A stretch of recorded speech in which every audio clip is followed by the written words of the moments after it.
বিদায় জিনিসটা সত্যিই অনেক কষ্টের হয়। রুস্কিং কমিউনিটি থেকে আজকে আরও একটি নক্ষত্র হারিয়ে গেল, যা কি বলতে কষ্ট হলেও বলতে হয়, অ্যাডভান্স গেমিং আর আমাদের মাঝে নাই। রিপ অ্যাডভান্স গেমিং।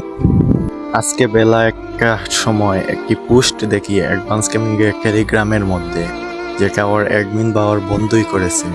সেটা দেখার পর আমি পুরাই হতভম্ব। প্রথমে পোস্টের মধ্যে দেখি অ্যাডভান্স গেমিং অ্যাক্সিডেন্ট করেছে, ঠিক একটু পরই দেখি সেখান থেকে পোস্ট আসছে অ্যাডভান্স গেমিং আর আমাদের মাঝে নেই। যদিও প্রথমে ফান পোস্ট হিসাবে এড়িয়ে গেছি, তারপর পরই HTC এম্পায়ার দেখি পোস্ট করে যে অ্যাডভান্স গেমিং আর আমাদের মাঝে নেই।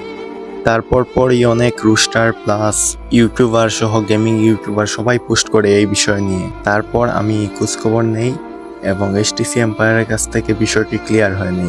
HTC এম্পায়ার আমাকে কি বলছে তা একটি ভয়েস দিয়ে বলেছিল, তা আপনাদেরকে শোনাই। মারা গিয়েছে, 2 দিন পর বাংলাদেশে আনবে।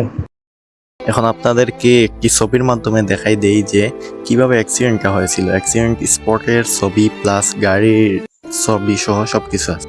মূলত তিনি একটি কার অ্যাক্সিডেন্ট করেন এবং তার সাথে ছিলেন আমাদের ভাবি আদিবা। তিনিও বর্তমানে আহত আছেন, আহততার দিন হসপিটালে ভর্তি আছেন। এবং আপনারা ভিডিও শুরুতেই যে ভিডিওটি প্লে করেছিলেন সেটি হলো অ্যাডভান্স গেমিং এর মরদেহর ফটো, এবং 2 দিনের মধ্যে অ্যাডভান্স গেমিংকে দেশে নিয়ে আসা হবে। এর পরবর্তী নিউজগুলো আমার চ্যানেলে দেখতে পাবেন, তাই আমার সাথেই থাকুন। আল্লাহ হাফিজ, and pray for Advance gaming.